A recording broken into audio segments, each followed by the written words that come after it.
সকালবেলায় তো কষা দেখেন, এই অল্প জায়গা দেখা যাচ্ছে না, অল্প জায়গায় দেখা যাচ্ছে না। দেখেন এই যে ভাতের পাতিল, ভাতের দই, তরকারির পাতিল, মানুষের জন্য খাবার নিয়ে যাওয়া হচ্ছে।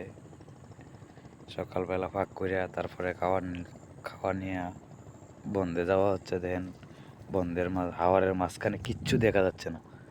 আমরা এখন আছি হাওরের মাঝখানে, কিচ্ছুই দেখা যাচ্ছে না, অনেক কুয়াশা পড়ছে দেখছেন। সকালবেলা এখন বাজে কয়টা? 9টা বাজে। দেখেন 9টার সময় অনেক কুয়াশা। হাওয়ারে কোন দিক দিয়ে যাওয়া হচ্ছে না যাওয়া হচ্ছে কোনো খেয়াল করা হচ্ছে না। দেন কাছের মানুষটা একদম দেখা যাচ্ছে না, একদম পাশে কিন্তু ওই যে ঘরটা একদম দেখা যাচ্ছে না কুয়াশার লেগে।